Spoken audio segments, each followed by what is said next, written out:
പിതാവിനും പുത്രനും പരിശുദ്ധ റൂഹായിക്കും സ്തുതി, ആദ്യം മുതൽ എന്നേക്കും തന്നെ. ആമേൻ.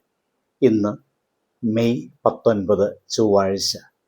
അപ്പസ്തോല പ്രവൃത്തികൾ 10-ാം അധ്യായം 34-35 വാക്യങ്ങൾ.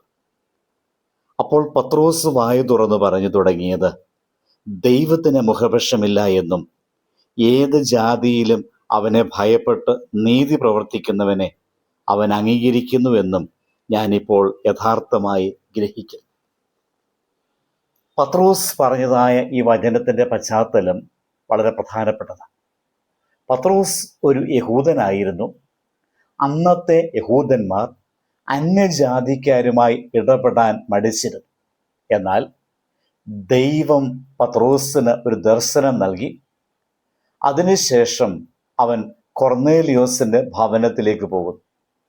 അവിടെ എത്തിച്ചേരുമ്പോഴാണ് പത്രോസ് ഈ മഹത്തായ സത്യം പ്രഖ്യാപിക്കുന്നത്.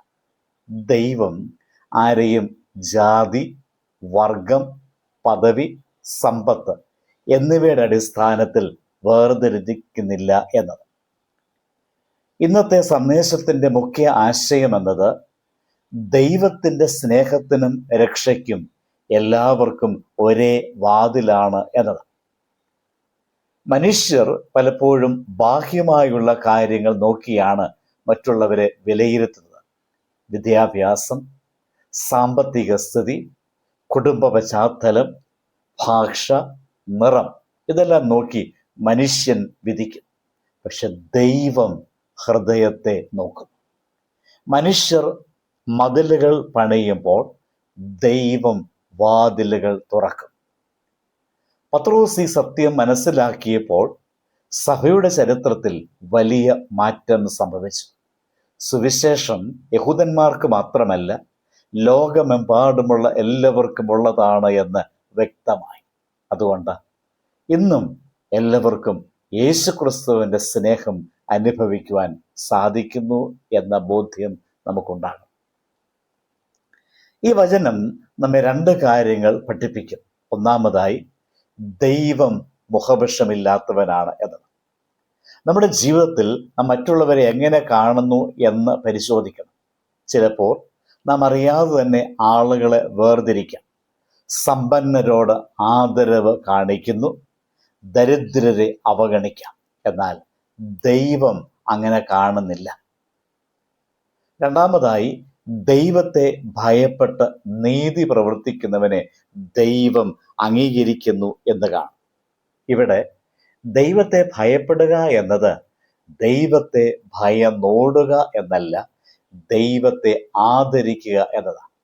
അവൻ്റെ വഴിയിൽ നടക്കുക എന്നതുമാണ്. നമ്മുടെ ജീവിതം സത്യസന്ധവും അത് വിശുദ്ധവുമായിരിക്കണം. വാക്കുകളിൽ മാത്രം വിശ്വാസം പറയാതെ പ്രവൃത്തിയിലും അത് പ്രകടമാകുവാൻ ഇടയായിത്തീരണം. ഇന്ന് വിശ്വാസികൾക്കുള്ള വലിയൊരു വിളിയാണ് ഇത്. നമ്മുടെ ഹൃദയം ദൈവത്തിൻ്റെ ഹൃദയത്തെ പോലെ വിശാലമാകണം. എല്ലാവരെയും സ്നേഹിക്കുവാൻ, സ്വീകരിക്കുവാൻ നാം പഠിക്കണം. ക്രിസ്തുവിൻ്റെ സഭയിൽ ആരും അന്യരല്ലല്ലോ. എല്ലാവർക്കും അവിടെ ഒരു സ്പേസ് ഉണ്ട്.